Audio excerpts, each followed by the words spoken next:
Hey everybody, Rob here. It's time for a brand new story from r/confession. I shoplifted a lot as a kid and became a teenage kingpin. Let's jump right in.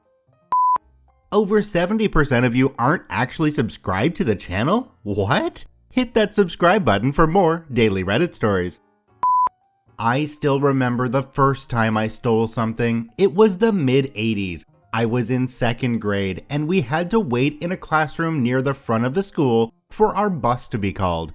I thought that since it wasn't my normal classroom and a lot of kids waited there in the afternoon, I could raid the desks for hidden treasure. I don't really remember why I thought it was okay, I just did. My bus was one of the last ones called, which made it even easier since there weren't many people in the room. The first thing I took was a bottle of purple glue.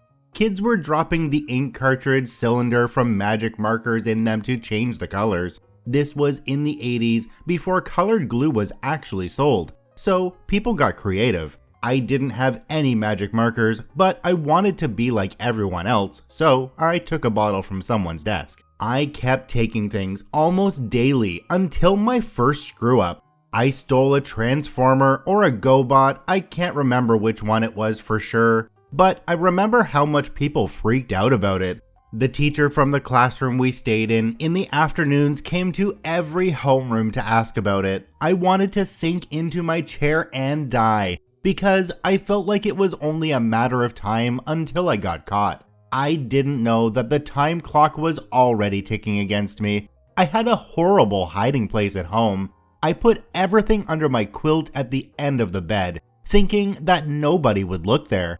I was too young to realize that my mother changed the sheets periodically, so one day, she got a surprise when she went into my room to do just that. My parents were both waiting on me when I got home. My mother yelled at me, my dad beat me with his belt, and for the first time ever, I had to remove my pants and underwear so he could really tear my ass up. After my ass was strapped until it was on fire, my mother yelled at me some more, and my dad made me stand against the wall on my tiptoes with my hands as high as they would go over my head for what felt like 10 hours. It was probably more like 2. My mother took me to school the next day, told my teacher what I had done, and I had to apologize to every kid I stole from. I guess the school felt like the punishment I got from my parents was sufficient because they didn't do anything except make me apologize. That was the experience that should have taught me not to steal again, but the message I got from it was that I had to make sure I didn't get caught. I became extremely sneaky, analytical, and calculative of every possible outcome when I did something. Self-preservation was my top priority. I didn't really steal anything at school again, but I would steal from my friends and neighbors when I would visit their houses. My moral compass just didn't function. I was careful enough not to steal if I was the only person there, and I'd always take stuff I didn't think anyone would miss. My favorite target was this family down the street that had 4 kids and ridiculous amounts of money. They literally had $5, $10 bills laying around everywhere, had more Nintendo games than I had ever seen in my life, and more toys than an army of kids could have played with, much less 4. They had rooms they didn't go into full of valuable stuff. I just sort of helped myself, and they never missed it, or at least never mentioned it. Being able to get away with it filled me with a lot of confidence that I didn't need at that age. I eventually got brave enough to try shoplifting. Based on the year that some of the stuff I stole was in stores, I would have been in 4th or 5th grades at the time. My parents took me to Kmart and Walmart pretty often. They would send me to browse the toy aisles while they shopped, and I would just end up wandering around the store. There was no way to take video games or anything expensive since they were locked up, but it was pretty easy to open G.I. Joe action figures and stuff them down my pants. I was constantly trading toys with my friends, so it wasn't unusual for me to have new stuff. I would normally trade away the ones I stole just to be safe so that I had an alibi if there were any questions, but I don't think my parents could really tell the difference between Cobra Commander and Snake Eyes. I had a few close calls, like employees walking by or adult customers wandering into the aisle when I was about to tear something open. So I would go through periods where I'd steal a lot, and periods where I wouldn't take anything at all for several trips because I was scared of getting caught. It seemed like every close call would terrify me enough to stop for a while, then, eventually, I'd see the perfect opportunity and go for it again. As I got older, my interest changed. I was getting into baseball cards instead of G.I. Joe, and I quickly learned that baseball cards had some actual value. There were several card shops in town, and I could sell them if I wanted money for something else. My dad would usually drop me off at a card shop on the weekends if I asked, then pick me up a few hours later. There were always people there trading cards, buying cards, etc., so it was easy to get right in the mix and get rid of my stolen loot. It was the closest I could get to stealing cash, and cash meant money to buy video games or stuff that I would never be able to steal. Sometimes I'd just spend it on packs of baseball cards in hopes of hitting a card that was worth more money than I spent, since the card shops had older sets that you couldn't get anywhere else. I usually bought used games from the friends I didn't steal from, but I would sometimes buy a newer game if my grandparents took me to the store. My parents believed I was quite frugal because I didn't blow the money I got from my birthdays and Christmas. I'd save it for an eternity before I finally bought something, and that made it difficult for them to track, especially if I bought it while I was at the store with my grandparents. They had no idea that I was accumulating money, spending it, and accumulating more. I got much better at hiding stuff. I would loan my old games out to my friends to make sure that the number of video games I had didn't look suspicious. And since I was constantly borrowing, loaning, and trading, it was easy enough to say that I was borrowing a few games from my friends. The lesson I learned in second grade continued to guide my actions, but it definitely didn't guide me in the right direction. When you're skirting danger like I was, regardless of how many precautions you take, it's only a matter of time before you do get caught. It was my best friend that first realized something was off. My baseball card collection was way too nice, with a lot of valuable cards. I always had video games I didn't have the previous week, plenty of cash to spend at the corner market on candy and sodas, and he knew my parents weren't buying those things for me. They were barely scraping by.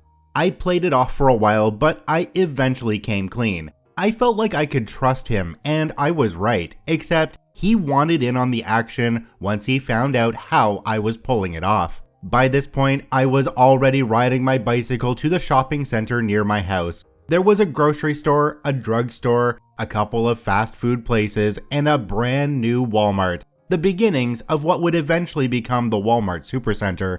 On the opposite side of a really busy road, no kid should have been crossing on their bicycle at that age. There were some other stores further down the street, but I wasn't brave enough to ride that far. My best friend convinced me to teach him how I shoplifted stuff, and he became my student for a little bit. I treated it very seriously, which is awful when I reflect on it today.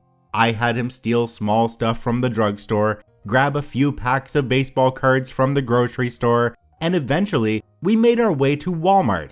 Back then, Walmart had the baseball cards in the toy section. It was also right around the time when baseball card companies started selling full sets of cards for a premium price. I'd stand guard and keep watch while he opened those sets and yanked out all the expensive cards. We felt like outlaws. It was an adrenaline rush and pretty profitable for a couple of kids in middle school. He lived with his dad, who was a drunk and didn't give two shits what my friend had in his room. So I gained a partner and a safe location to store stuff without having to be super careful like I had been up to that point. He could also come home with a new game every week without getting questioned about it. So it was a lot easier to buy all the new games when they came out. Sometimes we'd end up with a couple of copies if we didn't want to wait until one of us was finished. Then trade or sell those to other kids in the neighborhood while they were still new enough to have value. My best friend didn't value the secrecy as much as I did.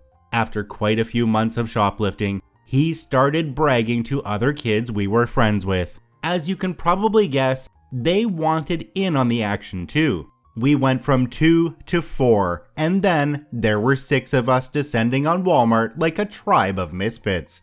It didn't take long for me to realize that this was going to get out of hand, and we were just going to end up getting caught. The others weren't very careful. They do stupid shit, make noise, call attention to themselves, and basically behave like kids while I was this calm, collected master criminal. In my own mind, I was really just an idiot. We had the closest call ever one day when they were acting stupid and I was trying to pillage some baseball cards.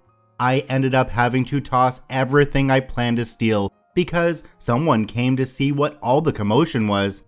I was literally pushing stuff into my pocket when the employee walked around the corner, but I threw everything on the shelf in the nick of time and started walking towards the exit. I talked with my best friend after this disaster and kind of went off on him for ruining what we had going on. After I settled down some, we came up with a new plan. We were no longer going to steal stuff ourselves. We were going to be the lookouts and make the other guys take all the risks. We felt like those guys owed us something for teaching them how to do what we did. The next day, we told the other guys that after coming so close to getting caught, we had to change things up. Someone was going to have to be the lookout, blah blah blah. They must have looked at me as some sort of leader because they all agreed with the new plan. We put that plan into action, and then we had something of a criminal enterprise going on. My best friend and I would be lookouts, the other kids would snatch stuff, then we'd divvy everything up at my best friend's house. Some stuff we'd keep, some stuff we'd sell. One of the kids was assigned to be the seller who took the cards to one of the local stores on the weekend, and we'd rotate that up so it wasn't just one guy doing it. We even logged everything in a notebook for easy tracking and created all the evidence anyone would have ever needed to bust us in the process.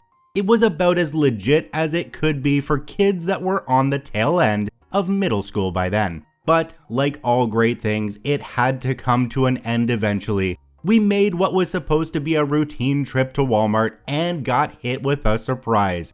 They had moved all the baseball cards from the toy section to the front of the store right next to the cash registers. It didn't really surprise me. I had been stealing cards out of the sets for a really long time at that point, and we were stealing a lot of packs, especially when we upped our crew from 2 to 4 and then to 6. Our cash cow was gone, from Walmart at least. The grocery store still had the baseball cards on the end of the aisle by the magazines, and the drugstore had them on a random aisle in the middle of the store. We shifted our focus and kept going. It was pretty easy to steal from the grocery store, especially when it was busy.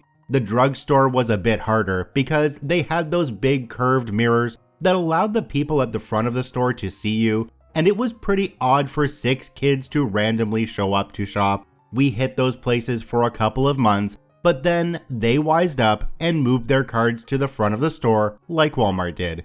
We tried coming up with other things to steal, but there just wasn't anything else that was quite as profitable as baseball cards. The crew just sort of fell apart after that. My best friend moved to another state, I moved to another neighborhood, I got older, and that moral compass I should have had my whole life finally started to kick in. I realized how wrong stealing actually was and decided not to do it anymore. I rarely think back on those days now, but whenever I'm in a store and see the baseball, Pokemon, Magic cards near the cash registers, I can't help but remember that I might have had a small hand in making that happen. I know it isn't realistic to think that 6 guys pillaging one store was enough to change the loss prevention measures for an entire corporation, and there were probably a lot of people doing the same thing I was, but it always reminds me of my youth when I thought I was a criminal mastermind. It kind of makes me sad to think that I used to be that person. I regret doing it and dragging others into it. As an adult, I'm not even brave enough to drive more than a few miles over the speed limit, much less resort to a life of crime. Maybe the experience did teach me something, even if it was a lesson I should have learned a long time before that. Well, OP was much better at being a thief than I was when I was a kid. I got caught my first time trying to lift something from Zellers, up here in good old Canada. What was my bounty? A deck of cards. I'm glad OP was able to turn things around in the end, and I'm kinda surprised that they didn't update us with the fact that they run a baseball card store now. That would have been awesome. I'd like to thank OP for posting their story to r/confession. You can visit them at the links in the description below. Please go there and give them an upvote. Once again, this is Rob from Karma Comment Chameleon saying thanks for watching. If you enjoyed the video, please hit that subscribe button, drop a like, and share it with your friends. And we'll see you in the next one.